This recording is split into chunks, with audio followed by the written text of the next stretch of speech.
नमस्कार विद्यार्थी मित्रांनो, मी अभय पवार तुमच्या सगळ्यांचं स्वागत करतोय आपल्या आजच्या सेशनमध्ये. चॅप्टर चालू आहे आपला कंट्रोल अँड कोऑर्डिनेशन. मागच्या लेक्चरला आपण सगळ्यात पहिला जो टॉपिक नवीन चालू केला तो कुठला होता तर सायकोलॉजिकल डिसऑर्डर. सायकोलॉजिकल डिसऑर्डरमध्ये आपण बघितलेलं पार्किन्सन डिसीज आणि त्यानंतर कुठला बघितलेला आपण सेकंड अल्झायमर. ते काही काही बेसिक सिम्पटम्स आपण बघितलेले. त्यानंतर केमिकल कोऑर्डिनेशन हा जो सेकंड पार्ट आहे आपल्या चॅप्टरचा आणि NCERTमध्ये हा एक कम्प्लीट वेगळा चॅप्टर आहे केमिकल कोऑर्डिनेशन म्हणून. आणि आपल्या या एकाच चॅप्टरमध्ये दोन पार्ट त्यामध्ये इन्क्लूड केले, त्यामुळे थोडासा मोठा चॅप्टर आहे आपला हा. म्हणजे पहिला नर्वस सिस्टीमचा झाला, न्यूरल कंट्रोल अँड कोऑर्डिनेशन. आता केमिकल कोऑर्डिनेशन बघणार आहे आपण. आणि त्यामध्ये आपण बघितलेलं की की जे हार्मोन्स आहेत ते बघितलेले, त्यानंतर एंडोक्राईन सिस्टीम बघितलेली आपण. आता त्यातला जो पुढचा टॉपिक असणार आहे, टॉपिकचं नाव आहे मेकॅनिझम ऑफ हार्मोन ॲक्शन. म्हणजे हार्मोनच्या रिलेटेड कुठले कुठले बघितले आपण, केमिकल नेचर बघितलं त्याचं, त्यानंतर त्याच्या काही काही प्रॉपर्टीज आपण स्टडी केल्या. त्या प्रॉपर्टीजमध्ये फक्त एक करेक्शन करा, तिथं बायोजर्निक शब्द आलता चुकून मागच्या लेक्चरमध्ये, तिथं बायोजेनिक आहे. आणि त्याचं मिनिंग आहे एखाद्या अमायनो ॲसिडचे जर डेरिव्हेटिव्ज असतील, म्हणजे तिथे एक स्पेसिफिक एक टायरोसिन म्हणून एक अमायनो ॲसिड आहे, तिथं फक्त बायोजेनिक शब्द तेवढं फक्त करेक्शन करा. जरा स्पेलिंग मिस्टेक झालं, ते बायोजर्निक झालं. ते फर्स्ट पॉईंट बघा. आता hormones are released in very small quantity. आपल्याला माहितीच आहे, आपण प्रॉपर्टीजमध्ये बघितले. किंवा त्याला एक शब्द वापरतात ट्रेस अमाऊंटमध्ये, दुसरा एक शब्द असतो ट्रेस अमाऊंट. एकदम स्मॉल क्वांटिटीमध्ये ते रिलीज केले जातात थ्रू एंडोक्राईन ग्लँड का एक्झोक्राईन, तर एंडोक्राईन ग्लँड. एक्झोक्राईन ग्लँडमध्ये आपण काय बघितले की जे दोन्हीतला डिफरन्स आपल्याला जरासं माहीत पाहिजे. एंडोक्राईन ग्लँड ह्याचं जे सिक्रेशन आहे ते थ्रू डक्ट असतं का विदाऊट डक्ट असतं, तर इथे एक जरा स्पष्ट एक शब्द लक्षात ठेवा. आणि हा डिफरन्समधला पॉईंट असतो. Endocrine are ductless. डक्ट म्हणजे थोडक्यात अशी काहीतरी ट्यूब असणार आहे एखाद्या सेलमध्ये, त्याच्या थ्रू त्याचं काय होणार आहे, सिक्रेशन होणार आहे. डक्टलेस म्हटलं की डोक्यात आलं पाहिजे एंडोक्राईन, आणि डक्टेड म्हणजे ज्याच्यामध्ये डक्ट प्रेझेंट आहे त्याला काय म्हणायचं, एक्झोक्राईन ग्लँड. आणि एक्झोक्राईनचे दोन तरी आपल्याला माहीत असतात की एक म्हणजे सलायवा जो आपल्या माउथमध्ये सिक्रेट होत असतो, तो एक्झोक्राईन ग्लँडचं सिक्रेशन आहे. त्यानंतर जे आपली स्वेट आहे, जो आपला घाम असतो, तो सुद्धा काय एक्झोक्राईन ग्लँडचं एक सिक्रेशन आहे म्हणू शकतो आपण. ते दोन एक्झाम्पल सिंपल आहेत, लक्षात राहू शकतात आपल्या. पुढचा पॉईंट बघा. The hormones receptor may be on the cell membrane or may be intracellular. म्हणजे सेलच्या मेम्ब्रेनवर असतील किंवा सेलच्या आत असतील. आता हे व्यवस्थित जरासं समजून घ्या. हार्मोन रिसेप्टर शब्द वापरला आहे, हार्मोन रिसेप्टर. आता हार्मोन म्हणजे आपल्याला काय समजले, हार्मोन्स काय आहेत तर केमिकल मेसेंजर आहेत.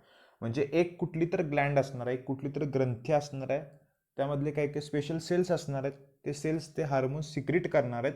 आणि ते हार्मोन्स ब्लडच्या थ्रू, मी परत एकदा सांगतोय, ब्लडच्या थ्रू जिथं त्या हार्मोनला काम करायचं आहे त्याला टार्गेट ऑर्गन म्हणायचं. त्याला काय म्हणणार आपण, टार्गेट ऑर्गन. तिथं जाऊन फक्त त्या ऑर्गनला स्पेसिफिक स्टिम्युलेट करत असतात. म्हणजे त्याचं काय फंक्शन आहे त्याला सांगत असतात. एवढंच फक्त त्याचं सिंपल काम आहे. केमिकल मेसेंजर म्हणजे हार्मोन. पण जिथं ते सांगत असतं तिथं कुठला पार्ट असतो तर तो रिसेप्टार. म्हणजे हार्मोनला रिसीव्ह करायचं काम कोण करतंय, रिसेप्टार. त्यानंतर बघा hormones, the hormone receptor, hormone झाले, complex is formed and this lead to biochemical changes in the target tissue. Target tissue असेल किंवा मे बी तो ऑर्गन असेल. त्यामध्ये आता दोन टाईप आपल्या पुस्तकात सांगितल्यात, ते जरासं बघा. NCERTमध्ये थोडंसं वेगळं आहे पण सेमच आहे, इथं कॉन्सेप्ट सेम आहे, जरासं फक्त लेबल वेगळे आहेत. आता mode of hormone action through membrane receptor. आता इथे शब्द काय वापरला आहे बघा, थ्रू मेम्ब्रेन रिसेप्टार. मेम्ब्रेन म्हणजे इथं काय बघतो आपण, प्लाझ्मा मेम्ब्रेन किंवा सेल मेम्ब्रेन. आणि सेल मेम्ब्रेनचं आपल्याला स्ट्रक्चर 11वीला गेले. ते कशापासून तयार होतात तर एक शब्द गेलाय बघा आपल्याला, लिपोप्रोटीन. आता मी ह्याच्या रिलेटेड एक सिंपल क्वेश्चन विचारतो, जे 11वीला आपण बघितलं. एक मॉडेल आपण स्टडी केलं तर प्लाझ्मा मेम्ब्रेन किंवा सेल मेम्ब्रेनचं, त्याला fluid mosaic model of cell membrane म्हणतो आपण, फ्लुइड मोझाईक मॉडेल. त्यामध्ये फॉस्फोलिपिड बायलेअर आपल्याला एक शब्द गेलाय, ते कुठल्या सायंटिस्टने शोधून काढलं. जर असं 11वीच्या रिलेटेड क्वेश्चन आहे बघा, fluid mosaic model, lipoprotein, cell membrane. पुढचा पॉईंट बघा. Hormones like catecholamines, peptides, polypeptide hormones are not lipid soluble. आता हा सगळ्यात महत्त्वाचा शब्द आहे बघा, नॉट लिपिड सॉल्युबल. आणि हे मी मेम्ब्रेनचं स्ट्रक्चर काय सांगतोय बघा. मेम्ब्रेनच्या स्ट्रक्चरमध्ये आपल्याला माहिती आहे हे असे काय असतात, फॉस्फोलिपिड असतात. असे काय असतात, फॉस्फोलिपिड. आणि त्याच्याबरोबर काय असतात, प्रोटीन्स असतात. तर जरा डायग्राम मला काढता येणार नाही, तेवढं फक्त समजून घ्या. माझ्यामध्ये फ्लुइड मोझाईक मॉडेल म्हटल्यावर तुम्हाला जर असं आठवलं असेल की आपण कोणती डायग्राम बघितलेली, हायड्रोफोबिक, त्यानंतर हायड्रोफिलिक, त्यामध्ये टेल, हेड असे आपण पार्ट बघितलेले. त्यानंतर टनेल प्रोटीन एक बघितलेलं, आठवत असेल तुम्हाला. आता इथे एक शब्द आलाय hormones like catecholamines peptide polypeptide hormones are not lipid soluble. Peptide polypeptide म्हणजे कसले असणार, ते प्रोटीनियस हार्मोन्स असणार आहेत. त्यामध्ये थोडक्यात प्रोटीनचा काहीतरी काय असणार आहे, डेरिव्हेटिव्ह असणार आहे किंवा अंश असणार आहे म्हणूया आपण. आता हे लिपिड सॉल्युबल नाही आहेत, हे लिपिड सॉल्युबल नाही आहेत. आता जरासं समजून घ्यायचं, जी आपल्याला लेअर दिसत असते हे काय असतात, असे फॉस्फोलिपिड प्रेझेंट असतात. मग त्यामध्ये ते सॉल्युबल होऊ शकतात का, तर नाही. त्यामुळे ते काय, they are not lipid soluble. जरा पुढे डायग्रामच्या थ्रू सांगतो म्हणजे जरा काही काही कॉन्सेप्ट क्लिअर होतील तुम्हाला. Therefore they cannot enter their target cell through the plasma membrane. ते जर लिपिड सॉल्युबल असते तर ते मेम्ब्रेनच्या थ्रू गेले असते, पण ते लिपिड सॉल्युबल नाही आहेत, त्यामुळे ते मेम्ब्रेनवरच राहणार आहेत. आणि आपण कुठला पॉईंट बघतोय बघा, व्यवस्थित जर लक्ष द्या, हार्मोनचं मेकॅनिझम बघतोय आपण थ्रू मेम्ब्रेन रिसेप्टर, म्हणजे मेम्ब्रेनवरच हार्मोन राहणार आहेत, ते आत जाणार नाही आहेत. These non-steroid water-soluble hormones interact with the surface of receptor which initiate metabolic activities. Molecules of amino acid derivatives, peptides, hormones bind to the specific receptor molecules located on the plasma membrane.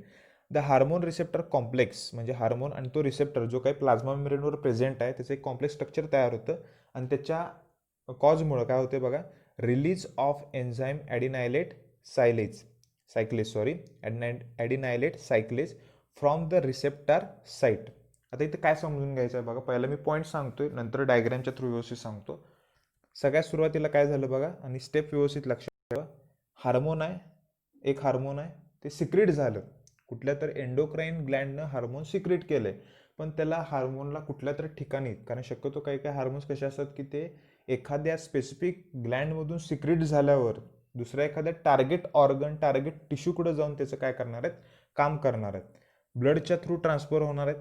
आणि की सगळ्यात महत्त्वाचं काय, एखादं जर tissue असेल तर त्याच्यावर काय असणार आहे, सेल असणार आहेत, सेलच्यावर काय असणार आहे, सेल मेम्ब्रेन किंवा प्लाझ्मा मेम्ब्रेन.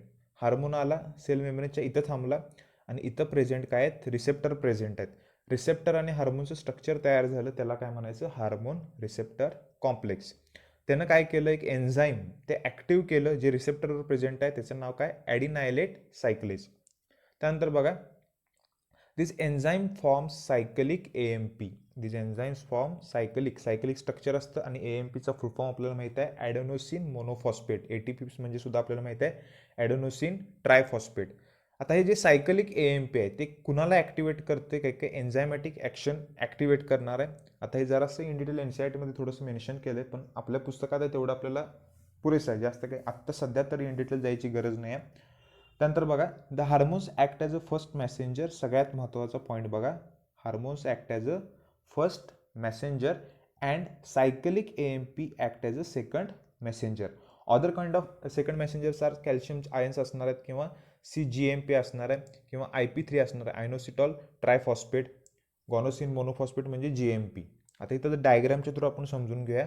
हे जे स्ट्रक्चर दिसते म्हणजे तुम्हाला थोडंसं आठवलं असेल फ्लुइड मोझाईक मॉडेल, त्यामध्ये हे जे दिसते ते काय, सेल मेम्ब्रेनचं स्ट्रक्चर आहे. सेल मेम्ब्रेनवर काय आहेत, फॉस्फोलिपिड बायलेयर दोन आहेत बघा, म्हणजे हे असं काय असतं, फॉस्फोलिपिड, त्याला म्हणतो आपण काय, बायलेयर. हे कसे आहेत, नॉट लिपिड सॉल्युबल, म्हणजे ह्याच्या थ्रू ते जाऊ शकणार नाहीत, हे आत एंट्रीज करू शकणार नाहीत. कोण, हार्मोन्स. आता इथे एक एक्झाम्पल घेतलंय बघा, FSHचा फुल फॉर्म आहे फॉलिक्युलर स्टिम्युलेटिंग हार्मोन, पण आत्ता इनिशियल लक्षात ठेवलं तरी बास आहे आपल्यासाठी. हार्मोन आहे, हार्मोन आलं, सेल मेम्ब्रेनवर आलं, इथं काय बघा, हे रिसेप्टर प्रेझेंट आहे. रिसेप्टर आणि हार्मोनचं काय झालं, हार्मोन रिसेप्टर कॉम्प्लेक्स हे स्ट्रक्चर तयार झालं. त्यानंतर त्याचा रिस्पॉन्सनं काय झालं, काय जनरेट झालं आपल्याला माहिती आहे, सायकलिक AMP. पहिला मेसेंजर कोण आहे, हार्मोन. सेकंड मेसेंजर कोण आहे, इथं सायकलिक AMP किंवा कॅल्शियम आयन्स असतात. ते परत इनिशिएट करतात काही काही एन्झाईमची ॲक्टिव्हिटी, काही काही बायोकेमिकल रिस्पॉन्स, आणि त्यानंतर त्याचं काय होणार आहे, फिजिओलॉजिकल रिस्पॉन्स. म्हणजे थोडक्यात इथं FSH काय करत असतं, ओव्हरीची काय करत असतं, ग्रोथ करत असतं. आता इथं काय समजून घ्यायचं आहे बघा, FSH हे एक हार्मोन आहे. आपण सपोज कन्सिडर करूया एखाद्या ते ग्लँडमधून, ती ग्लँड कुठले ते आपण पुढं बघणारच आहे. एक काय तर ग्लँड आहे, त्या ग्लँडमधून ते सिक्रेट झालं, ते ब्लडच्या थ्रू गेलं, पण त्याला तर त्या हार्मोनला जाऊन काम कुठं करायचं आहे, तर त्याच्या टार्गेट ऑर्गन. आता टार्गेट ऑर्गन काय आहे, टार्गेट ऑर्गन काय तर ओव्हरी. टार्गेट ऑर्गन या FSH या हार्मोनचं काय, टार्गेट ऑर्गन ओव्हरी. FSH फक्त जिथं ओव्हरीवरचे रिसेप्टर प्रेझेंट आहेत आणि त्यांचं ते कॉम्प्लेक्स स्ट्रक्चर असतं जे जिथं ओव्हरीवरचे रिसेप्टर प्रेझेंट आहे तिथंच काम करणार आहेत. बॉडीच्या कुठल्याही बाकीच्या ऑर्गनकडे जाऊन ते काम करणार आहेत. ते कम्प्लीट सगळ्या बॉडीमध्ये सर्क्युलेट होणार आहेत. पण जिथं ओव्हरीच्या कॉन्टॅक्टमध्ये येतील त्या ओव्हरीच्या मेम्ब्रेनच्या रिसेप्टरवरच ते काय करणार आहेत, त्यांचं काम करणार आहेत. आणि स्ट्रक्चर कसलं तयार करणार आहेत, हार्मोन रिसेप्टर कॉम्प्लेक्स. हे स्ट्रक्चर तयार झाल्यावर एक प्रोसेस इनिशिएट होते. त्यामुळे तयार काय होतं, सेकंड मेसेंजर तयार होतो. सेकंडरी मेसेंजर तयार होतो. तो कोण आहे, सायकलिक एएमपी किंवा कॅल्शियम आयन्स. आणि तो काय करतात, एक काय प्रकारचे एन्झायमॅटिक कॅस्केड रिॲक्शन्स होत असतात. म्हणजे बऱ्याच असे एन्झाईम बायोकेमिकल रिॲक्शन्स होतात आणि त्यानंतर त्याच्या रिस्पॉन्समुळं त्या ओव्हरीला समजते की आता त्या ओव्हरीच्या तर ग्रोथ करायची. आता हे जरासं इन डिटेल आपण जो आपला चॅप्टर आहे कुठला, reproduction in lower and higher animals, त्यामध्ये आपण बघणार आहे. हे फक्त एवढंच इथं समजून घ्यायचं आहे. हार्मोन आला, सेल मेम्ब्रेनवर रिसेप्टर प्रेझेंट आहे, त्याच्याबरोबर कॉम्प्लेक्स स्ट्रक्चर तयार झालं. त्यामुळं त्यानं सेकंड मेसेंजर जो आहे सायकलिक एएमपी त्याला ॲक्टिवेट केलं आणि सायकलिक एएमपीनं सेकंडरी मेसेज त्या सेलला सांगितला आणि त्या सेलनं त्याचं काम केलं. एवढंच फक्त सिंपल आहे, व्यवस्थित लक्षात ठेवा. फक्त इथं हार्मोन मेम्ब्रेनच्या थ्रू पास झाला नाही. का झाला नाही, तो कसा आहे, नॉट लिपिड सॉल्युबल. हे सगळ्यात महत्त्वाचं आहे. बघा सेकंड बघा, मोड ऑफ ॲक्शन थ्रू इंट्रासेल्युलर. मग आता इथं हा सेलच्या आत जातोय म्हणजे हा मेम्ब्रेन पास करू शकतोय. मग तो कसा असणार आहे, तो लिपिड सॉल्युबल असणार आहे. आता इथं बघा स्पेसिफिक स्टिरॉइड किंवा थायरॉइड हार्मोन्स, आणि हे स्टिरॉइड हार्मोन व्यवस्थित डोक्यात ठेवा. स्टिरॉइड हार्मोन्स हे लिपिड सॉल्युबल आहेत. MCQचा क्वेश्चन, स्टिरॉइड हार्मोन्स हे लिपिड सॉल्युबल्स आहेत. प्रोटीनस हार्मोन्स शक्यतो म्हणजे प्रोटीन्स हार्मोन्स काय असतात, हे लिपिड इनसॉल्युबल आहेत. दोन्हीतला डिफरन्स व्यवस्थित समजून घ्या, कारण त्याच्यावर सगळ्या गोष्टी पुढच्या आधारल्या आहेत. आता लिपिड सॉल्युबल्स आहेत आणि आपल्याला माहिती आहे मेम्ब्रेन कसं आहे, तर लिपोप्रोटीन्स आहे आणि प्रोटीन कमी असतं, लिपिड तिथं जास्त असतं. जरासं व्यवस्थित समजून घ्या. त्यामुळे इथं काय होते, ते इझिली पास होऊ शकतात प्लाझ्मा मेम्ब्रेनच्या थ्रू आणि जे काही टार्गेट सेल असेल त्याच्या सायटोप्लाझममध्ये सुद्धा. In the cytoplasm the bind to the specific intracellular receptor. आता रिसेप्टार अगोदर कुठं होते, सेलच्या मेम्ब्रेनवर, कारण त्याची हार्मोन आत एंटरच करू शकत नव्हता कारण तो लिपिड इनसॉल्युबल होता. पण हा हार्मोन आत जाऊ शकतोय. मग रिसेप्टर सुद्धा त्याचे कुठं असणार आहेत, सेलच्या आत असणार आहेत, सायटोप्लाझममध्ये असणार आहेत, इंट्रा सेल्युलर रिसेप्टर.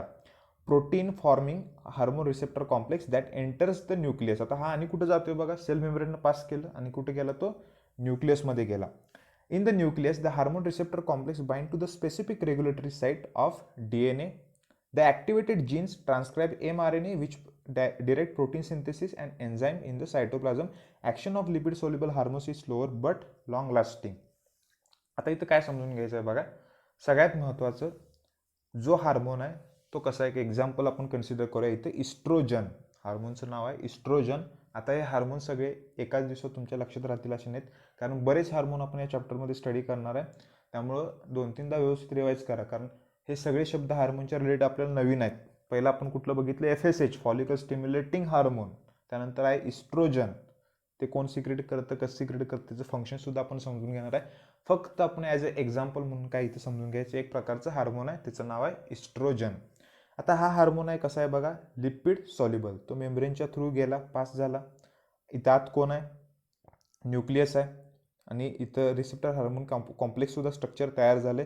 परत तो कुठं गेला, DNA कडे गेला आणि त्या DNA ला त्याने सांगितलं की हा सगळा जीन आहे, या जीनचं ट्रान्स्क्रिप्शन कर. ट्रान्स्क्रिप्शन झाल्यावर आपल्याला काय माहिती आहे, आपण बघितलंय तयार काय होतो, mRNA, messenger RNA. Messenger RNA पासून काय तयार होतं आपल्याला माहिती आहे, प्रोटीन.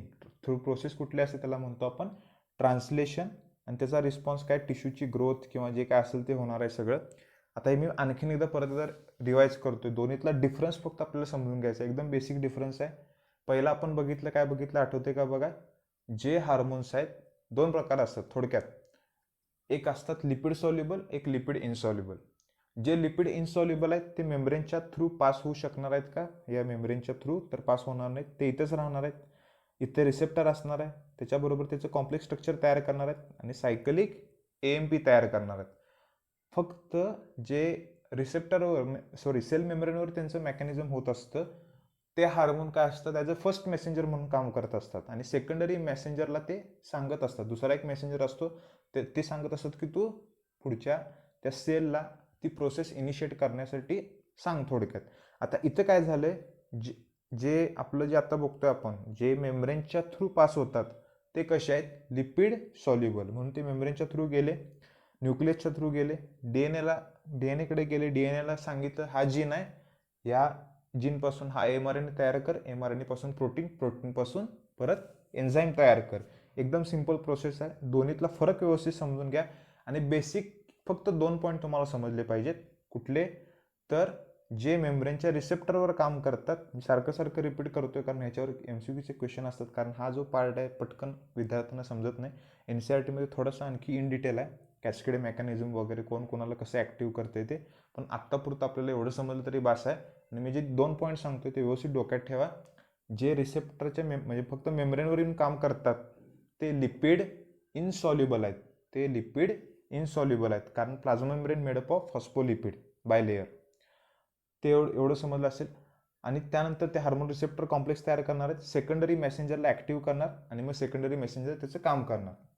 इथं काय झालंय, ते जे हार्मोन्स आहेत ते लिपिड सॉल्युबल आहेत, मेम्ब्रेनच्या थ्रू पास झाले, इंट्रासेल्युलर रिसेप्टर आहेत म्हणजे सेलच्या आत रिसेप्टर आहेत, त्याचं कॉम्प्लेक्स स्ट्रक्चर तयार झालं, बाकीच्या प्रोसेस ॲक्टिव्ह झाल्या, एमआरएनए, प्रोटीन, एन्झाईम हे सगळे तयार झाले through translation, transcription.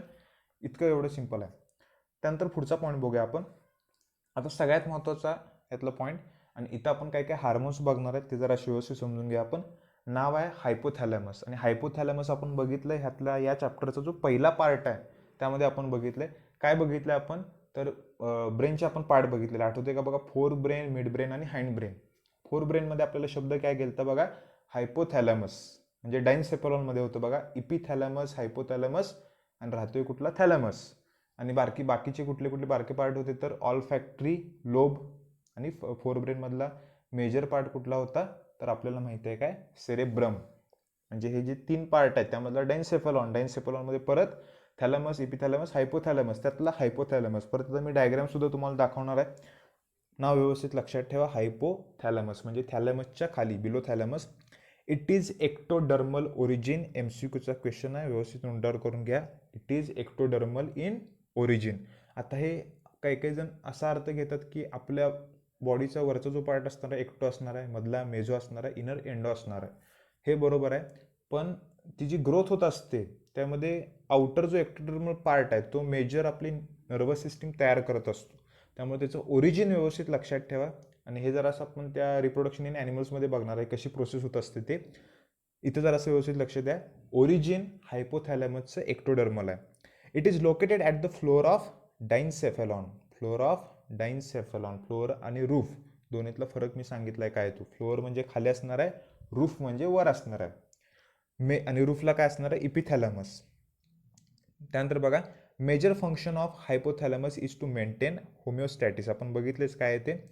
It control the secretory activity of pituitary glands. आता इथं महत्त्वाचा पार्ट आहे बघा, control secretory activity of pituitary glands. 2 प्रकारचे ते हार्मोन्स सिक्रेट करणार आहे, एक म्हणजे रिलीजिंग आणि दुसरं काय, इनहिबिटिंग हार्मोन्स. आता हे पहिला व्यवस्थित समजून घ्यायचं. लोकेशन आपल्याला माहीत आहे काय कशाची तर हायपोथॅलॅमसची. लोकेशन आपल्याला माहीत आहे कशाची, हायपोथॅलॅमसची. कुठं आहे तर डायन्सेफॅलॉन आहे, म्हणजे थोडक्यात थॅलॅमसच्या वर आहे का खाली आहे तर थॅलॅमसच्या खाली आहे हायपोथॅलॅमस, बिलो थॅलॅमस, इपिथॅलॅमस म्हणजे वर. 2 प्रकारचे हार्मोन त्याने सिक्रेट केले. आता स्क्रीनवर तुम्हाला डायग्राम दिसते बघा, जराशी कॉम्प्लिकेटेड जरी वाटत असेल त्यातलं सगळं तुम्ही डोक्यात ठेवायचं नाही आत्ता, फक्त काय समजून घ्यायचं आहे बघा. हा पार्ट आपल्याला माहिती आहे सगळा, थॅलॅमस, इपिथॅलॅमस सगळं आपल्याला माहिती आहे. इथं फक्त जरासं फोकस करायचा. हायपोथॅलॅमस कुठला पार्ट आहे, इथं ही ग्लँड आहे पिट्युटरी ग्लँड, इथं इनफंड्युबुलम आहे. त्यानंतर हा जो पार्ट दिसतो त्याला काय म्हणणार आपण, हायपोथॅलॅमस. हा जो पार्ट दिसतो त्याला काय म्हणतो आपण, हायपोथॅलॅमस. पुढे आणखी जरा चांगले डायग्राम आहे त्यात दाखवतो मी, हे जरा जास्तच बारके डायग्राम आहे. All hormones of hypothalamus are peptide hormones. हे सुद्धा व्यवस्थित लक्षात ठेवा. पेप्टाइड म्हणजे थोडक्यात प्रोटीनेशियस हार्मोन्स असणार आहेत. They are secreted by the neuro secretory cells, so they are called as neuro hormones. आपण बघणार आहे न्यूरो सिक्रेटरी सेल्स कुठं आहे त्याचं लोकेशन सुद्धा through diagram. All the hormones secreted by hypothalamus are ADH and oxytocin, anti diuretic hormone. 11वीचा आपला chapter excretion, त्यामध्ये आपण बघितलंय ADH काय असते ते. त्यानंतर ऑक्सिटोसिन आता आपण बघणार आहे. मी हे सगळे पॉईंट आणखीन एकदा रिपीट करणार आहे सगळे. तर आता मला डायग्रॅमच्या थ्रू सुद्धा सांगायला पाहिजे, जरा लक्ष द्या तिकडे व्यवस्थित. हायपोथॅलॅमस कुठला पार्ट आहे, हा असा हायपोथॅलॅमसचा काहीतरी पार्ट आहे, इमॅजिन करा. त्यानंतर इथं हा जो स्टॉक आहे त्याला म्हणतो आपण इनफंडिब्युलम, आणि इथं काय असते आपल्याला माहिती आहे अशी पिट्युटरी ग्लँड. आता त्या हायपोथॅलॅमसमध्ये असे काही काही काय असतात, न्यूरॉन्स असतात. त्या न्यूरॉनचं जे सिक्रिशन असते त्याला न्यूरोसिक्रेटरी सेल्स असतात, जे हार्मोन्स सिक्रेट करत असतात, न्यूरो हार्मोन्स. ते इथं सिक्रेट होणार आहेत हायपोथॅलॅमसमध्ये. त्यानंतर ब्लडच्या थ्रू परत ते अँटेरियर पार्टमध्ये जाणार आहेत, त्याला हॅपॅटिक पोर्टल हायपोफायजल पोर्टल वेन म्हणतो आपण. सॉरी, तुम्हाला जरा डायग्रामच्या थ्रू सांगायला पाहिजे, हे असं डोक्यात जाणार नाही. पॉईंट सांगतो त्याकडे जरासं लक्ष द्या व्यवस्थित. ॲड्रेनोकॉर्टिकोट्रॉपिन हार्मोन, ट्रॉपिन रिलीजिंग हार्मोन. आता इथं ॲड्रेनोकॉर्टिकोट्रॉपिन रिलीजिंग हार्मोन, जरासं नाव मोठं आहे, त्याला शॉर्टमध्ये काय म्हणतात बघा. पहिला पॉईंट समजून घ्या इथे जरा. It stimulates the release of ACTH, corticotropic hormone आहे. त्यानंतर बघा, by the anterior pituitary gland. आता पिट्युटरी ग्लँडचं अँटेरियर पार्ट कुठला, पोस्टेरियर पार्ट कुठला आपण समजून घेणार आहे. फक्त नावं जराशी लक्षात ठेवा. जर शब्दाला रिलीजिंग तर ते स्टिम्युलेट करणार आहे, प्रोसेस स्टार्ट करणार आहे. जर शब्दाला इनहिबिटिंग, प्रोसेस काय करणार आहे, स्टॉप करणार आहे. आता हे अँटेरियर पिट्युटरी म्हणून एक पार्ट असतो, पिट्युटरी ग्लँडचा अँटेरियर पार्ट असतो, त्याला अँटेरियर पिट्युटरी म्हणणार आपण. त्या पिट्युटरी ग्लँडला त्यामध्ये, कारण पिट्युटरी ग्लँड बऱ्याच प्रकारचे हार्मोन सिक्रेट करणार आहे, मग त्या पिट्युटरी ग्लँडला हे हार्मोन सिक्रेट करायचे आहेत. हे सांगतो कोण, तर लक्षात ठेवायचं हायपोथॅलॅमस. हायपोथॅलॅमसला आपण म्हणतो master of master Gland. Master Gland pituitary Gland, त्याचा पण मास्टर कोण आहे, तर हायपोथॅलॅमस. म्हणजे हायपोथॅलॅमस काय करणार आहे, तर हार्मोन सिक्रेट करणार आहे. ते दोन प्रकारचे आहेत. एक म्हणजे रिलीजिंग, जे प्रोसेस स्टार्ट करणार आहेत, स्टिम्युलेट करणार आहेत. एक असतात इनहिबिटिंग, जे प्रोसेस काय करणार आहेत, स्टॉप करणार आहेत. फक्त लक्षात ठेवा, हायपोथॅलॅमस दोन प्रकारचे हार्मोन, रिलीजिंग आणि इनहिबिटिंग. रिलीजिंगनं स्टार्ट केलं, इनहिबिटिंगनं स्टॉप केलं. आता हे थायरॉइडट्रॉपिन, ॲड्रेनो ACTH हे सगळं आपण टप्प्याटप्प्यानं समजून घेणार आहे काय आहे ते.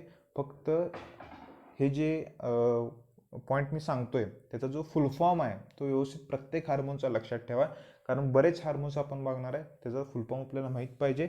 ॲड्रेनोकॉर्टिकोट्रॉफिक हार्मोन, त्यानंतर बघा थायरॉइडट्रॉपिक रिलीजिंग हार्मोन, TSH म्हणायचं त्याला. त्यानंतर गोनॅडोट्रॉपिन रिलीजिंग हार्मोन, GnRH, त्यामध्ये FSH LH आपण बघणार आहे. आता जे मी हे काही इनिशियल वापरतोय ते पटकन तुमच्या डोक्यात जाणार नाहीत, पण ते आपण पुढं व्यवस्थित समजून घ्या. It stimulates pituitary to secrete gonadotropins. ते गोनॅडोट्रॉपिन्स काय ते सुद्धा आपण बघूया. त्यानंतर बघा प्रोलॅक्टिंग इनहिबिटिंग. आता इथे शब्द काय आला बघा, इनहिबिटिंग म्हणजे प्रोसेस काय करणार आहेत, स्टॉप करणार आहेत.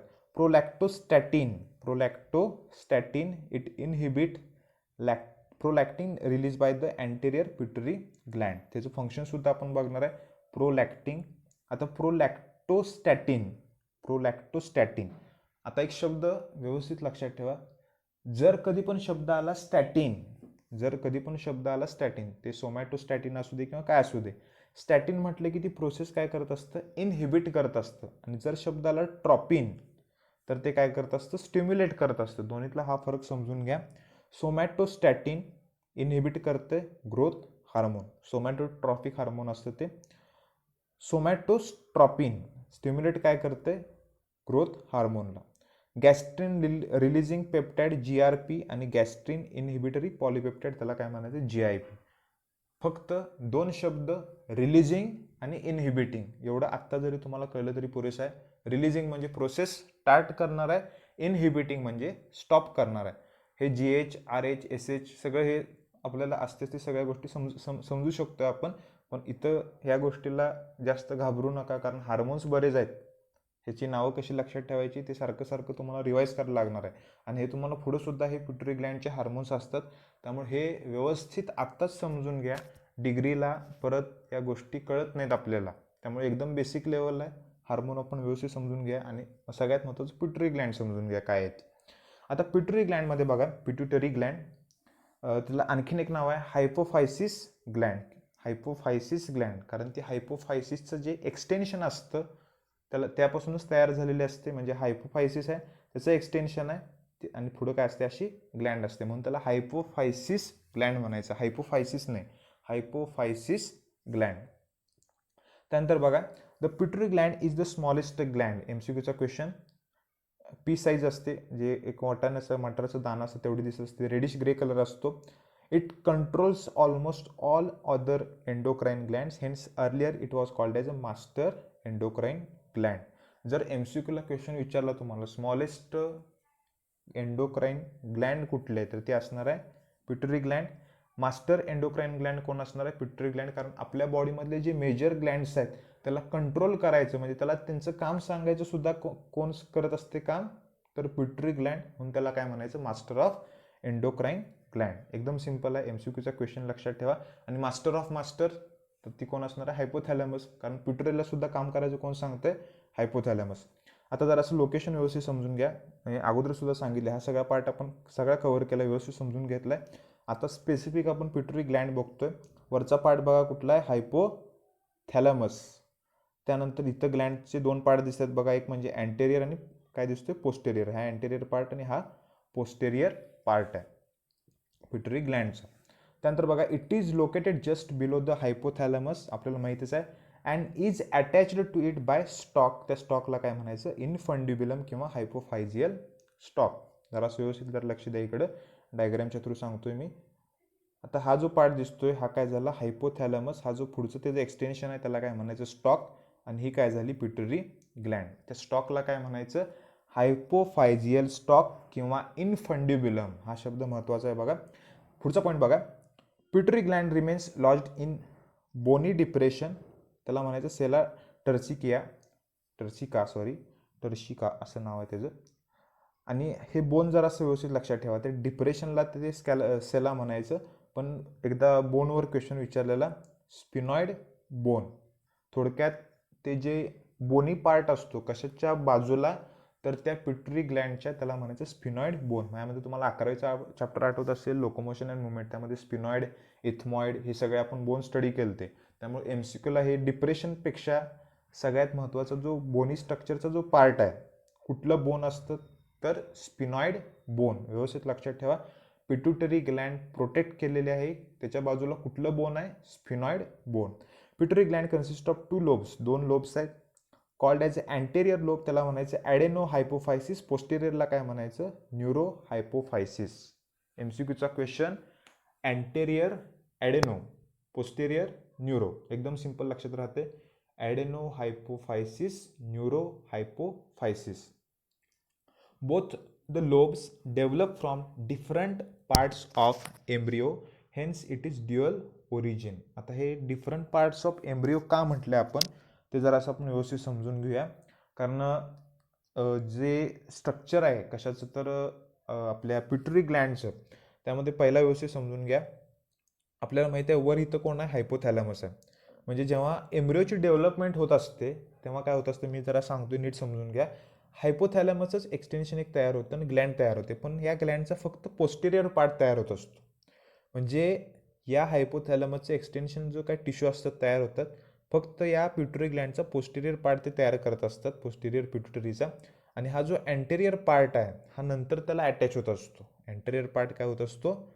नंतर अटॅच होत असतो. म्हणून त्याला काय म्हणायचं? Dual origin. एक हे झालं सिंगल ओरिजिन, आणि नंतर एक फॅरिंग्सच्या इथं रिजनमधून, बकल कॅव्हिटीच्या इथं फॅरिंगच्या इथं एक रिजन असतो, तिथून दुसरा लोब असा इथं अटॅच होतो.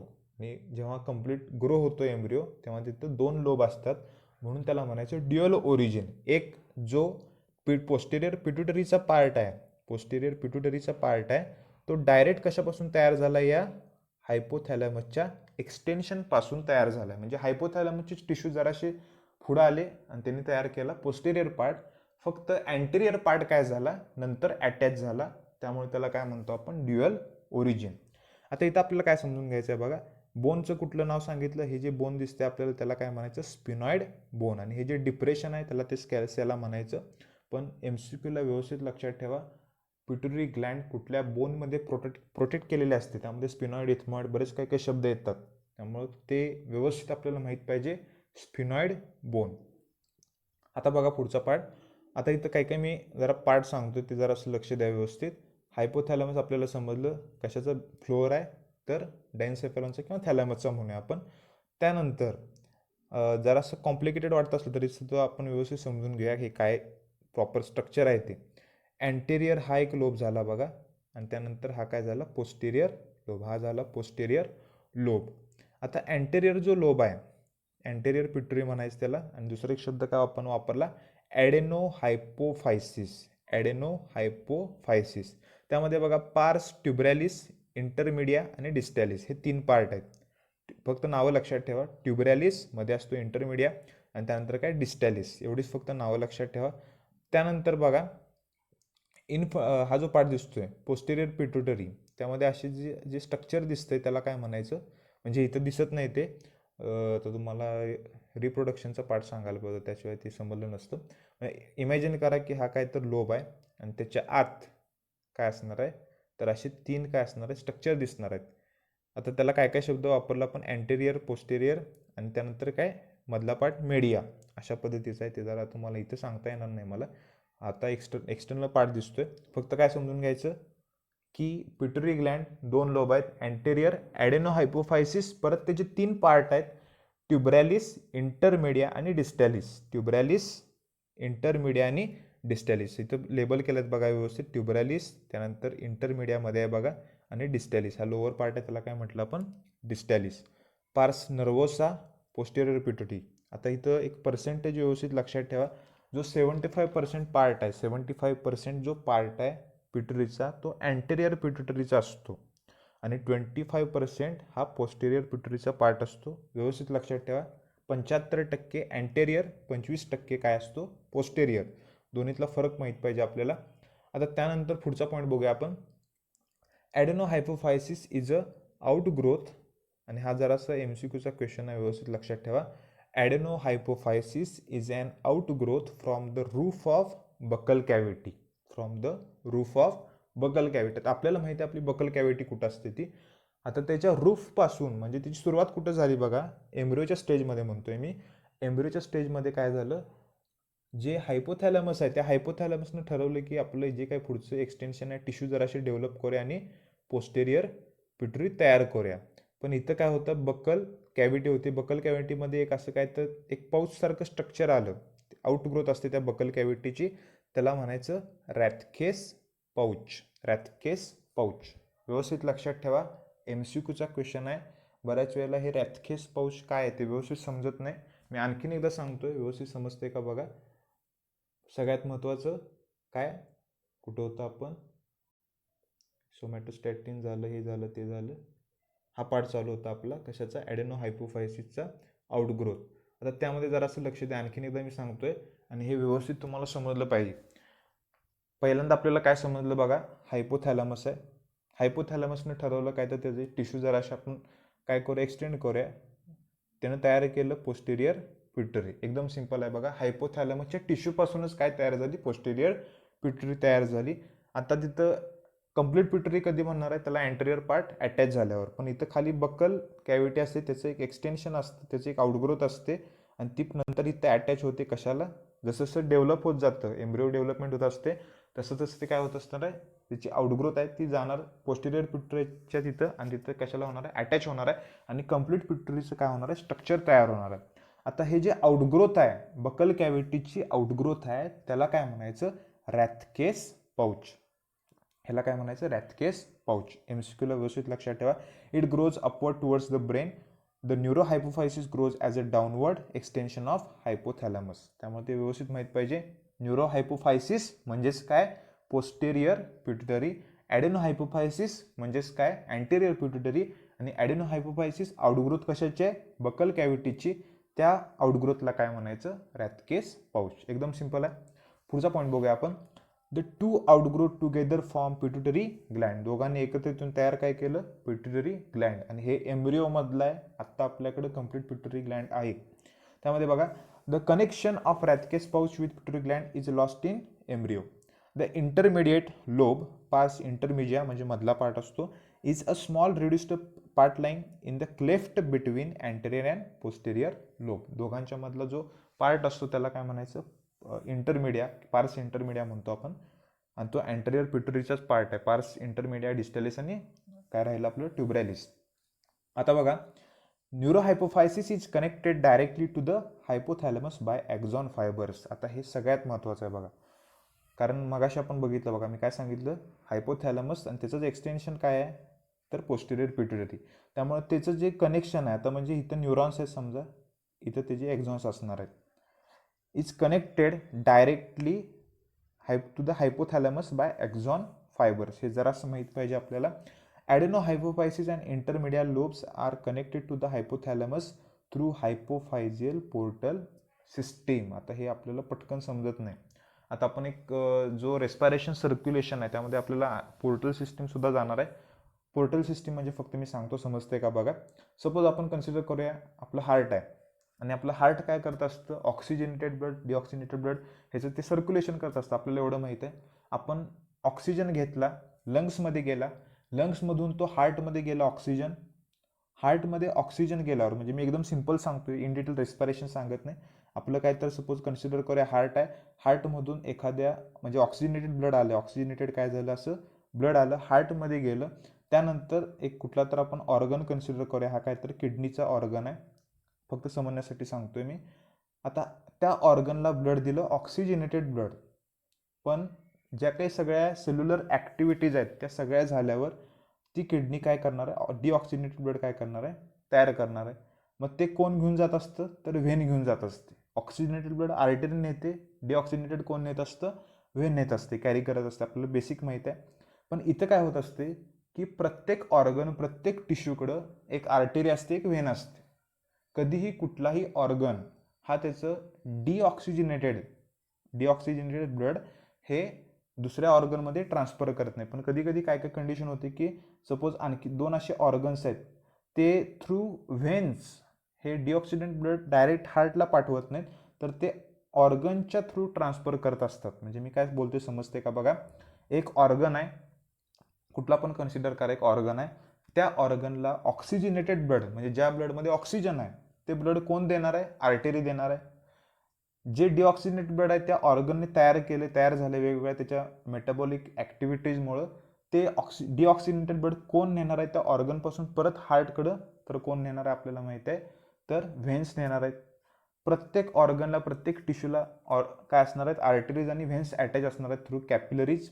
आता इथं काय होतं, कधीसुद्धा एखाद्या स्पेसिफिक, आता इथं दोनच एक्झाम्पल आहेत. एक म्हणजे हेपॅटिक पोर्टल सिस्टीम एक असते आपल्याला, लिव्हर आणि ते कुठलं बरं इंटेस्टाईन माझ्यामध्ये, त्यांच्यामध्ये काय होत असतं की सिस्टीम एक असते ज्याच्यामध्ये ऑर्गन टू ऑर्गन व्हेन काय होतात, अटॅच असतात, त्याला पोर्टल सिस्टीम म्हणायचं. फक्त एवढं समजून घ्या, हा एक ऑर्गन आहे, हा एक ऑर्गन आहे, या दोघांच्या व्हेन्स एकमेकांना अटॅच आहेत.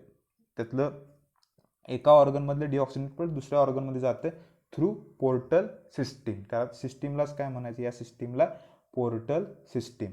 आता इथं हायपोफायजियल सांगितले, दुसरे एक हेपॅटिक पोर्टल सिस्टीम असते ते आपण बघणार आहे नंतर. पण इथं हायपोफायसियल सांगितले, ते कुठलं आहे ते आपण जरासं समजून घेऊया व्यवस्थित. हायपोफायसियल पोर्टल सिस्टीम काय, various hormones secreted by the hypothalamus reach the pituitary through the hypophyseal portal system. The portal vein collect the blood from the various parts of the hypothalamus and open into the anterior lobe of the pituitary. From pituitary, the vein finally carries the blood into the superior vena cava. आता एक simple diagram काढतो मी तुम्हाला, सगळी जी हायपोफायजियल portal system आहे ते समजण्यासाठी. सगळ्यात पहिला व्यवस्थित समजून घ्यायचं की जे हायपोफायसिस आहे ते आपल्याला समजलं. वरचा जो पार्ट आहे तो काय, हायपोफायसिस. त्या हायपोफायसिसचं एक्सटेन्शन काय झाली, पिट्युटरी ग्लँडमधला कुठला पार्ट, तर न्यूरो हायपोफायसिस म्हणजे पोस्टेरियर पिट्युटरी. इथं पुढे अटॅच कोण झाले, अँटेरियर पिट्युटरी. आता आपल्याला काय समजून घ्यायचं आहे बघा, इथं कुठल्या तर प्रकारच्या सेल्स आहेत म्हणून आपण, इथं काय तर न्यूरो सिक्रेटरी सेल्स आहेत, अशा नसतात, ते न्यूरॉनसारखं स्ट्रक्चर असते. त्या सेलने काय केलं, इथं काय तर त्याचं सिक्रेशन केलं. आता इथं पहिला व्यवस्थित समजून घ्या की हा जो पार्ट दिसतोय आपल्याला, हेपॅटिक पोर्टल आर्टेरी किंवा हेपॅटिक आर्टेरी म्हणूया, हेपॅटिक नाही सॉरी, हायपोफायजियल आर्टेरी असते एक. त्या आर्टेरीनं काय केलं, इथं ऑक्सिजनेटेड ब्लड आणलं. ऑक्सिजनेटेड ब्लड इथं आणलं, परत काय होते बघा, व्यवस्थित जरा समजून घ्या. इथून ही व्हेन आहे, म्हणजे आता इथं जरा वेगळ्या कलरमध्ये काढतो मी समजण्यासाठी. ही आर्टेरी आहे समजा, ही आर्टेरी आहे, या आर्टेरीनं काय केलं, इथं ब्लड आणलं. त्यानंतर त्या हायपोफायसिस, जे हायपोफायसिस आहे त्या हायपोफायसिसमधून काय होतं, जे ब्लड आहे, आता ब्लड कसलं झालं, ते सगळ्यात पहिला आर्टेरीनं ब्लड आणलं, ते ऑक्सिजनेटेड आहे. हायपोफायसिसचे जे काही सगळे मेटाबॉलिक प्रोसेस झाल्या ते ब्लड कसलं होणार आहे, तर डिऑक्सिजनेटेड होणार आहे. आता जे डिऑक्सिजनेटेड ब्लड आहे ते कॅरी कोण करणार आहे, तर व्हेन कॅरी करणार आहे. ती कॅरी कोण करणार आहे, व्हेन. पण या ऑर्गनमध्ये म्हणजे हायपोफायसिसपासून कुठल्या ऑर्गनमध्ये त्या व्हेन्स आल्या बघा, तर अँटेरियर पार्टमध्ये काय झाल्या, त्या व्हेन्स आल्या. आता एकदम सिंपल व्यवस्थित समजून घ्या. हे जे न्यूरॉन्स आहेत रेड कलरमध्ये जे मी 2 काढले ते काय आहेत, न्यूरॉन्स आहेत. त्यांनी काहीतरी सिक्रेट केलं, त्यांनी काहीतरी हार्मोन सिक्रेट केले. ते हार्मोन हे ब्लडच्या थ्रू काय होणार आहेत, हे हार्मोन्स आहेत ह्यांनी सिक्रेट केलं, हे ब्लडच्या थ्रू कुठं जाणार आहेत, तर इथं जाणार आहेत. कुठल्या, अँटेरियर पार्टमध्ये. कुठल्या, व्यवस्थित जरा समजून घ्या, अँटेरियर पार्टमध्ये.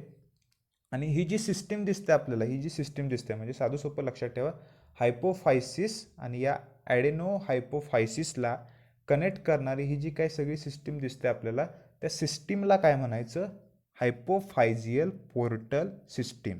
व्यवस्थित समजून घ्या, हायपोफायजियल पोर्टल सिस्टीम.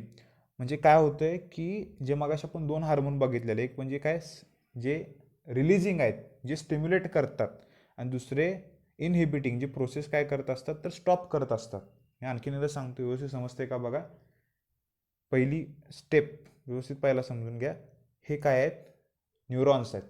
त्या न्यूरॉननी हार्मोन सिक्रेट केले, त्या न्यूरो सिक्रेटरी सेल्स आहेत, त्यांनी हार्मोन सिक्रेट केले. 2 प्रकारचे असतात, एक म्हणजे त्याला काय म्हणतो आपण, रिलीजिंग, एक असतात इनहिबिटिंग.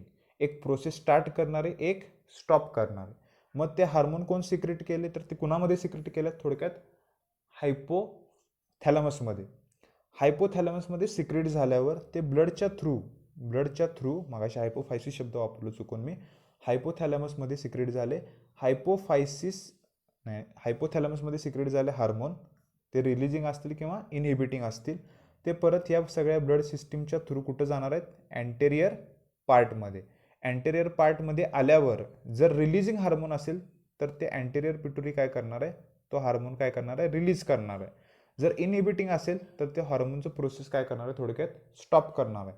मी आणखीन एकदा सगळी प्रोसेस सांगतो, व्यवस्थित समजते का बघा. आपल्या कशामध्ये, तर हायपोथॅलॅमसमध्ये काय आहेत, न्यूरो सिक्रेटरी सेल्स आहेत. काय झाले, हे न्यूरो सिक्रेटरी सेल्स, त्यांनी काय तर सिक्रेट केलं, त्याला काय म्हटलं आपण, हार्मोन. तो मे बी रिलीजिंग हार्मोन असेल, त्याला काय म्हणतो आपण, रिलीजिंग हार्मोन, जो प्रोसेस स्टार्ट करणार आहे, किंवा असेल इनहिबिटिंग हार्मोन, जो प्रोसेस काय करणार आहे, स्टॉप करणार आहे. त्याला काय म्हटलं आपण, इनहिबिटिंग हार्मोन. आता ह्यानं काय केलं, रिलीजिंग हार्मोन सिक्रेट केलं, ते थ्रू हायपोफायजियल पोर्टल व्हेन कुठं आलं, तर या ॲडेनो हायपोफायसिसमध्ये. मग ॲडेनो हायपोफायसिसनं काय केलं, त्याचं काम केलं, दुसरं हार्मोन सिक्रेट करायचं. म्हणजे साधं सोपं लक्षात ठेवा, हायपोथॅलॅमस आहे, त्यानं मेसेज केला हार्मोनच्या थ्रू ॲडेनो हायपोफायसिसनं तो मेसेज घेतला आणि त्याला समजलं काय काम करायचं ते. एकदम सिंपल आहे बघा. आणि हे कशाच्या थ्रू होत असतं, थ्रू ब्लड सिस्टीम. आणि ही जी ट्यूब असते त्या ट्यूबला म्हणायचं हायपोफायजियल पोर्टल व्हेन. एकदम सिंपल आहे. ते झाल्यावर आपण पुढचा पॉईंट बघूया. Adeno hypophysis it is the larger lobe of the pituitary gland. किती पर्सेंट असतो, 75%. It is highly cellular and vascular part of the pituitary gland. It contains various types of epithelioid secretory cells, acidophils, basophils, chromatophores. हे एवढं महत्त्वाचं नाही, पण महत्त्वाचं part लक्षात ठेवा, 75%. आणि larger lobe of pituitary Gland कोण आहे, ॲडेनो हायपोफायसिस. आता हा जो पार्ट झाला तो ॲडेनो हायपोफायसिस आणि व्हॅस्क्युलर आहे. आणि सगळ्यात महत्त्वाचं जो न्यूरो हायपोफायसिस आहे, त्यामध्ये काय होत असतं की हार्मोन सिक्रेट करायचं काम फक्त न्यूरो हायपोफायसिस करत असतो. पण हार्मोन तयार हे कुठं होत असतं, तर हायपोथॅलॅमसमध्ये. ते इथं गेले आणि हा जो न्यूरो हायपोफायसिस आहे तो फक्त सिक्रेट करत असतो जे हार्मोन्स आहेत ते. पण याच्या उलट जो ॲडेनो हायपोफायसिस आहे तो फक्त काय करत असतो, तर व्यवस्थित समजून घ्या, जो हायपोथॅलॅमस आहे ते हार्मोन सिक्रेट करतो, स्टार्ट किंवा स्टॉप करायचं ते सांगण्यासाठी, रिलीजिंग किंवा इनहिबिटिंगच्या थ्रू. मग हा जो पिट्युटरी ग्लँड आहे, पिट्युटरी ग्लँडमधला ॲडेनो हायपोफायसिस जो पार्ट आहे, तो ॲडेनो हायपोफायसिस हार्मोन्स तयार करणार पहिला आणि त्यानंतर ते सिक्रेट करणार. म्हणजे 2 काम आहेत बघा, ॲडेनो हायपोफायसिसकडे 2 काम आहेत, एक हार्मोन तयार करायचं पण आणि सिक्रेट करायचं पण. पण आयता हार्मोन कुणाला मिळते, तर या कुठल्या पार्टला, न्यूरो हायपोफायसिसला. म्हणजे हायपोथॅलॅमसच त्याला हार्मोन तयार करून देते आणि त्या जे पार्ट आहे न्यूरो, काय म्हणतात तर न्यूरो हायपोफायसिस, त्याला फक्त सिक्रेट करायचं म्हणजे ब्लडमध्ये टाकायचं काम कोण करत असं सांगते, तर हा पार्ट न्यूरो हायपोफायसिस. एकदम सिंपल आहे बघा. मी ही सगळी प्रोसेस किती पण कॉम्प्लिकेटेड वाटत असली तर मी 2-3दा चांगलं रिवाईज करणार आहे आणि हे जरी तुम्हाला कंटाळवाणं वाटत असलं तर मी आणखीन एकदा रिवाईज करून सांगतोय. न्यूरो हायपोफायसिस फक्त सिक्रेट करायचं हार्मोन करायचं काम करणार आहे आणि ॲडेनो हायपोफायसिस हायपोथॅलॅमसकडनं मेसेज आल्यावर पहिला हार्मोन तयार करणार आणि नंतर ते सिक्रेट करणार. एवढाच फक्त फरक आहे. त्यानंतर बघा पुढचा पॉईंट, 3 पार्टमध्ये आपण डिवाइड करत असतो. कुठल्या कुठल्या पार्टमध्ये आपल्याला माहीत आहे, डिस्टॅलिस, इंटरमिडिया आणि ट्युब्रॅलिस. त्यानंतर बघा the hormones of adeno hypophysis are as follows. कुठले कुठले हार्मोन्स आहेत ते सुद्धा आपण बघूया. सोमॅटोट्रॉपिन किंवा ट्रॉफिक हार्मोन, STH आणि ग्रोथ हार्मोन. आता बरीच नाव आहेत यामध्ये. पहिलं नाव काय आलं बघा, सोमॅटोट्रॉपिन. दुसरं काय, सोमॅटोट्रॉफिक. पहिला सोमा म्हणजे आपल्याला माहिती आहे बॉडी.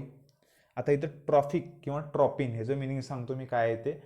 ट्रॉफिक किंवा ट्रॉपिन म्हणजे जर एखादं हार्मोन एका ठिकाणी सिक्रेट झालं आणि दुसऱ्या ठिकाणी त्यानं जाऊन काम केलं तर त्याला ट्रॉफिक म्हणायचं. एकदम सिंपल आहे. STH म्हणजे सोमॅटोट्रॉफिन रिलीजिंग हार्मोन. नुसतं STH आहे. रिलीजिंग हार्मोन हायपोथॅलॅमस सिक्रेट करते. ॲडेनो हायपोफायसिसचे आपण बघतोय आता हार्मोन. आता तुमच्या डोक्यामध्ये कन्फ्युजन होईल की मगाशी जे आपण बघत होतो, मगाशी आपण काय तर रिलीजिंग हार्मोन बघितलेलं बघा, सोमॅटोट्रॉपिक रिलीजिंग हार्मोन, ते कोण सिक्रेट केले.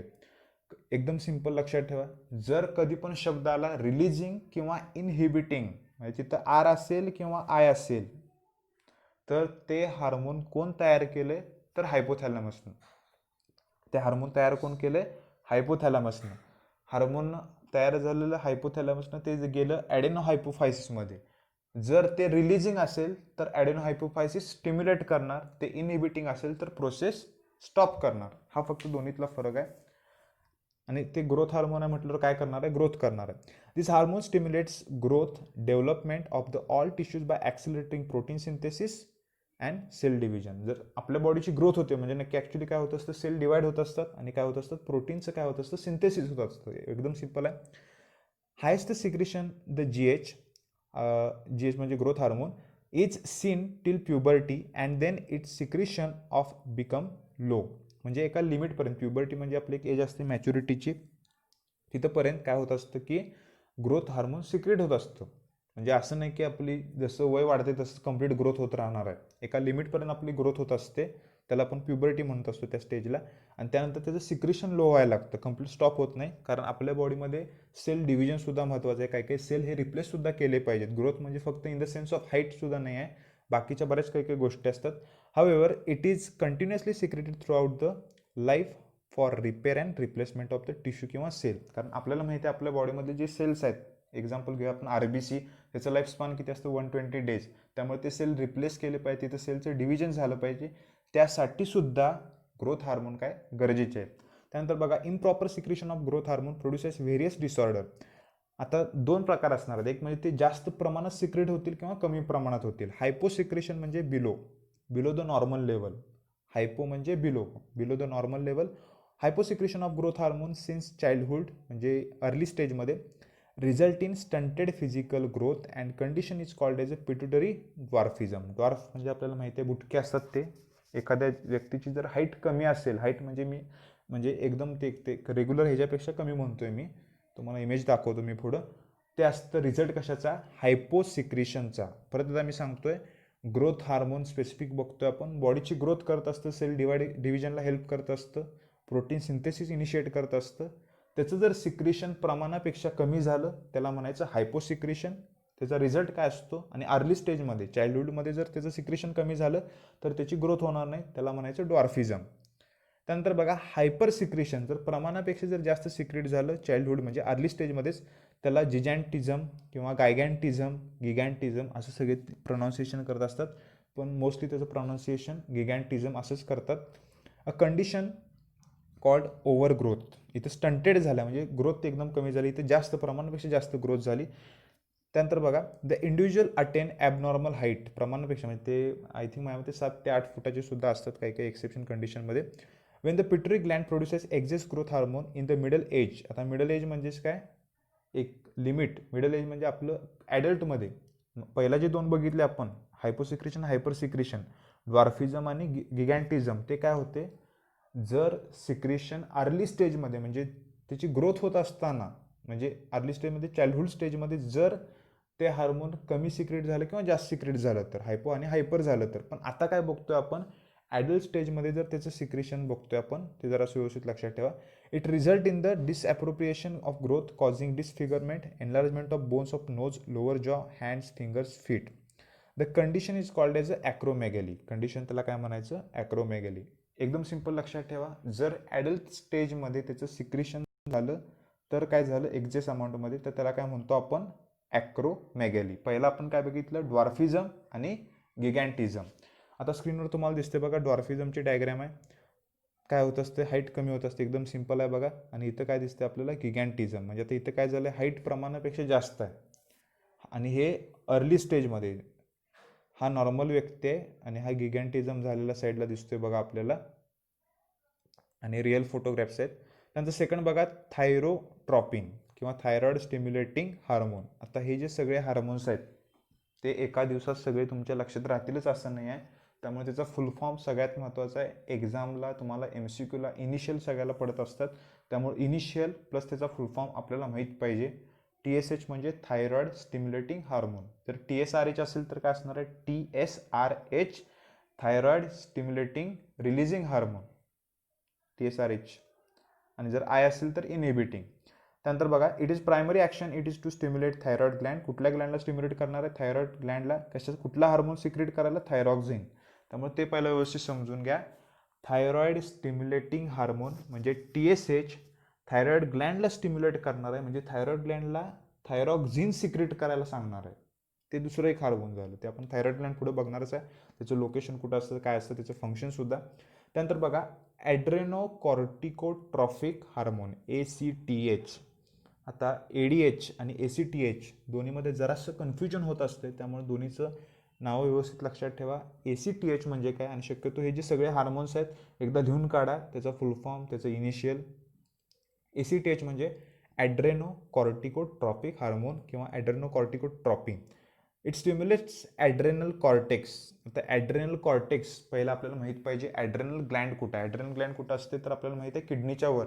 11वीचं चॅप्टर आठवा, एक्सक्रिशन, त्याच्यावर जे टोपीसारखं दिसत होतं आपल्याला किडनीच्या वर, त्याला म्हणतो आपण ॲड्रेनल ग्लँड. ॲड्रेनल ग्लँडचा कॉर्टेक्सचा पार्ट, त्याला ॲड्रेनल कॉर्टेक्स म्हणायचा, आउटर पार्ट. तो प्रोड्यूस करत असतो हार्मोन्स, त्याला आल्डोस्टेरॉन, इस्ट्रोजन, तेन वगैरे बऱ्याच प्रकारचे हार्मोन्स असतात. ॲड्रेनल कॉर्टेक्स पार्ट व्यवस्थित लक्षात ठेवा. त्यानंतर बघा, प्रोलॅक्टिन किंवा ल्युटिओट्रॉपिन मॅमोट्रॉफिन. पण प्रोलॅक्टिनच जास्त MCQला पडत असते, पण बाकीची नावं पण आपल्याला माहीत पाहिजेत.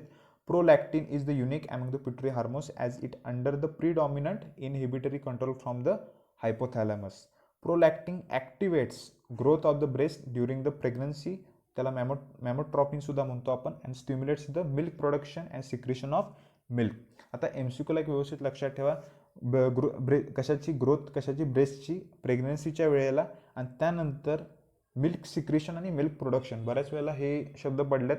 मिल्क सिक्रेशन आणि मिल्क प्रोडक्शनला हेल्प करणारे हार्मोन्स कुठले आहेत तर नाव लक्षात ठेवा, प्रोलॅक्टिन. मॅमरी ग्लँड्सचं काम असतं, पण मॅमरी ग्लँड्सला स्टिम्युलेट करायचं काम कोण करत असतं, प्रोलॅक्टिन. व्यवस्थित लक्षात ठेवा. त्यानंतर बघा, गोनॅडोट्रॉपिन ते हार्मोन व्यवस्थित समजून घ्या. FSH आणि त्यामध्ये LH असतात. FSH म्हणजे काय, फॉलिकल स्टिम्युलेटिंग हार्मोन. FSH आत्तापुरतं इनिशियल लक्षात ठेवलं तरी चालतील, पण एका कागदावर सगळे हार्मोन्स नोट डाऊन करून घ्या, त्याचा फुल फॉर्म समजून घ्या, 2-3दा चांगली रिवाईज करा. It stimulates growth of ovarian follicles. आता हे ओव्हॅरियन फॉलिकल्स काय असतात, आपण रिप्रोडक्शन इन ॲनिमल्समध्ये बघणार आहे. ओव्हरी काय असते ते फिमेलमध्ये असते, एवढं फक्त समजून घ्या. In the female while in males it's concerned with the development of seminiferous tubules. आता एक 2 प्रकारचे असतात, म्हणजे त्या प्रोसेसला एक जरा oogenesis आणि दुसरं एक स्पर्मॅटोजेनेसिस एक शब्द वापरतात, आणि एकत्र त्याला गॅमेटोजेनेसिस शब्द आपण वापरत असतो. पण त्या सगळ्या प्रोसेस आपण बघणार आहे कुठं तर रिप्रोडक्शन इन ॲनिमल्समध्ये. आता हे सेमिनिफेरस ट्युब्युल्स किंवा ओव्हॅरियन फॉलिकल्स हे पटकन तुमच्या डोक्यात जाणार नाही. फक्त लक्षात ठेवा ओव्हरीच्या रिलेटेड काय तर आहे. एकदम सिम्पल. फिमेलमध्ये ओव्हरी आणि मेलमध्ये सेमिनिफेरस ट्युब्युल्स. इथं गलत करू नका, नाहीतर तिकडच इकडे काय तर करशील. ते जरा व्यवस्थित समजून घ्या. ल्युटिनायझिंग हार्मोनमध्ये बघा, आणि हे LH हे फिमेलमध्ये होत असतं. ते किमान तेवढं तर बेसिक आपल्याला माहीत पाहिजे. The luteinizing hormones help in the ovulation, discharge of ovum from Graafian follicles. आता हे ग्रॅफियन फॉलिकल्स काय आहे ते सुद्धा आपल्याला रिप्रोडक्शन इन ॲनिमल्स हा चॅप्टर झाल्यावर आपल्याला समजणार आहे. ग्रॅफियन फॉलिकल्स काय असतात ते असं मी तर डायग्रॅमच्या थ्रू तुम्हाला सुद्धा सांगू शकत नाही, कारण ती कॉन्सेप्ट क्लिअर पाहिजे आपल्याला रिप्रोडक्शन इन लोअर अँड ॲनिमल्समध्ये. त्यामुळे ते आपण बघणार आहे. ग्रॅफियन फॉलिकल्स काय असतं, कॉर्पस ल्युटम, कॉर्पस कॅलोझम असे काही काही शब्द आपल्याला जाणार आहेत. त्यामुळं आत्तापुरतं फक्त हे शब्द लक्षात ठेवा. त्याचं मिनिंग, त्याची डायग्रॅम आपण त्या चॅप्टरमध्ये बघणार आहे. फक्त मेल कुठं फिमेल कुठं किमान एवढं आपल्याला आत्ता सध्या माहीत पाहिजे. ल्युटिनायझिंग हार्मोन हे ओव्ह्युलेशन म्हणजे डिस्चार्ज ऑफ ओवमला काय करत असतं, हेल्प करत असतं. पण इथं जे मेल्स असतात त्या मेल्समध्ये कुठलं असतं तर त्याला ICSH म्हणतो आपण. त्याला इंटरस्टिशियल काय म्हणतो, दुसरा एक त्याला काय तर शब्द वापरतात ICSHला. ते जरा मी तुम्हाला एक सेल्स असतात त्याला म्हणायचं लेडिक सेल्सला ते हेल्प करत असतात, स्टिम्युलेट करत असतात. ते बहुतेक इथे मेन्शन केलं नाही आहे. त्यानंतर बघा FSH आणि LH are responsible for stimulation of ovaries to produce oestrogen, while LH luteinizing hormone induces the rupture of follicles to develop into corpus luteum and production of progesterone. आता इथं मेंटेनन्स किंवा maintenance सुद्धा शब्द पाहतो corpus ल्युटमचा. ते help करत असतं FSH LH. आता इथं हे जे काही सगळे पॉईंट आहेत, म्हणजे हे कॉर्पस ल्युटम असू दे किंवा ग्रॅफियन फॉलिकल्स असू दे, ओव्ह्युलेशन असू दे, हे प्रोजेस्टेरॉन असू दे किंवा इस्ट्रोजन असू दे किंवा सेमिनिफेरस ट्युब्युल्स असू दे, हे जे सगळे पार्ट आहेत ते आपल्याला रिप्रोडक्शन इन ॲनिमल्समध्ये समजतील. कारण इथं मी त्याचं सगळं TS किंवा हे सगळं तुम्हाला आत्ता सध्या तरी सांगू शकत नाही. त्यामुळं आत्तापुरतं फक्त हे जे काही सगळे शब्द आहेत, कारण हे तुम्हाला पटकन या अशा पॉईंट्समधून डोक्यात जाईल असं मला तर वाटत नाही. हे कॉर्पस ल्युटम काय असतं किंवा ग्रॅफियन फॉलिकल्स हे जरा डायग्रॅमच्या थ्रू आणि प्रॉपर त्याची प्रोसेस समजली पाहिजे आपल्याला. तेव्हाच आपल्याला जर अशा काही काही गोष्टी क्लिअर होतील.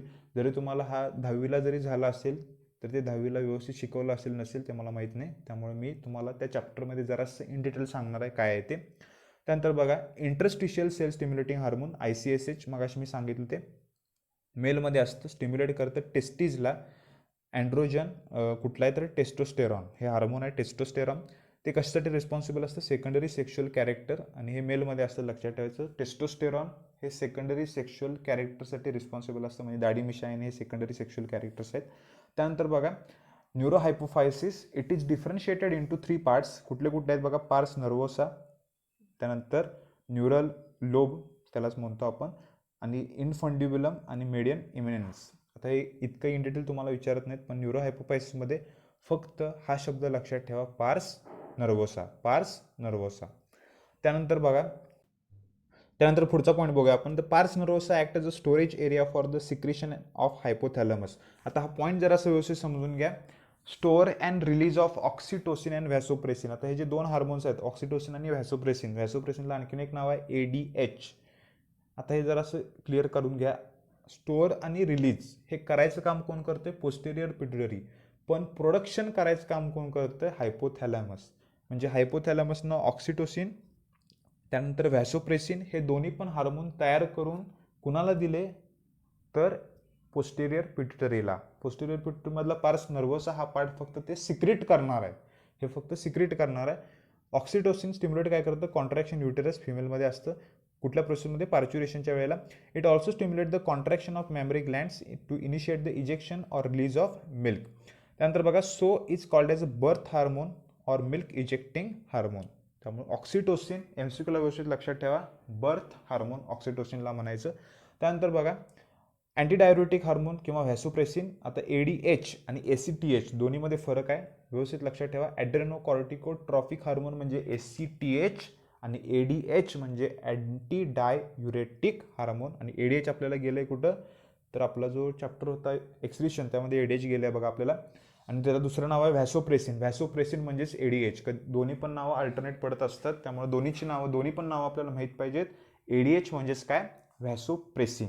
फर्स्ट पॉईंट बघा, it stimulates the reabsorption of water in distal convoluted and collecting duct. Distal convoluted tubules आपल्याला माहिती आहे आणि कलेक्टिंग डक्ट सुद्धा माहिती आहे. माझ्यामध्ये सिक्वेन्स सगळ्यांच्या लक्षात असेल. PCT, त्यानंतर लूप ऑफ हेनले, त्यानंतर DCT, त्यानंतर कलेक्टिंग डक्ट आपण बघितलं आहे 11वीच्या चॅप्टरमध्ये. चांगलं ते व्यवस्थित समजून घेतले.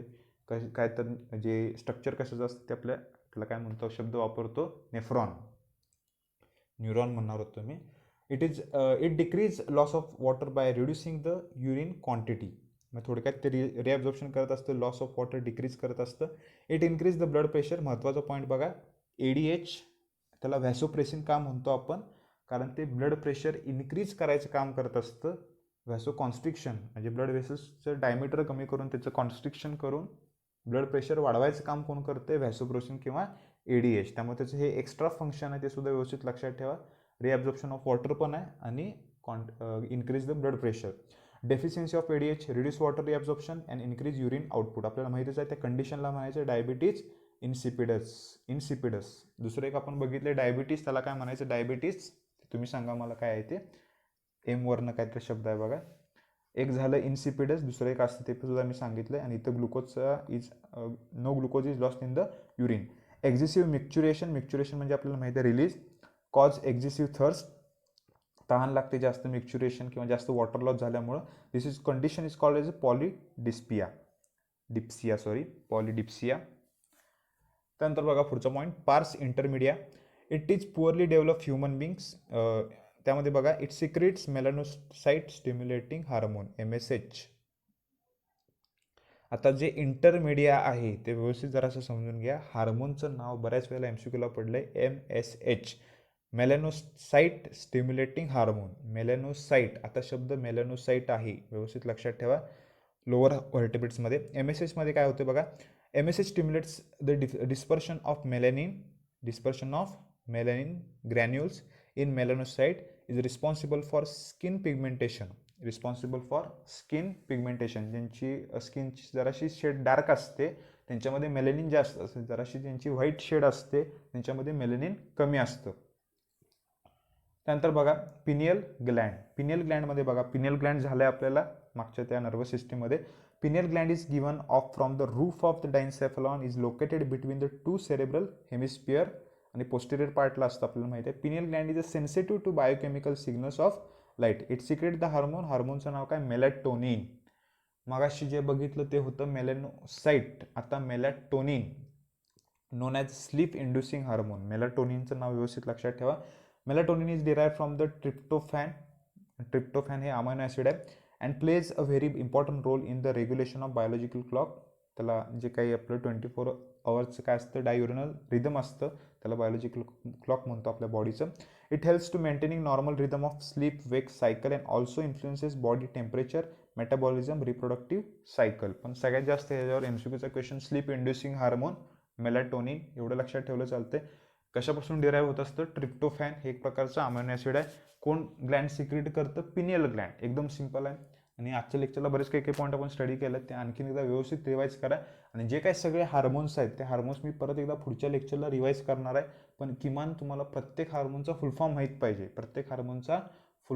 पाहिजे. कारण हे जे पिट्युटरी ग्लँड आहे हे पार्स इंटरमिडिया, पार्स नर्वोसा, हे परत तुम्हाला डिग्री लेवलला आणखीन थोडंसं इन डिटेल असते. त्यामुळे ते व्यवस्थित क्लिअर करून घ्या.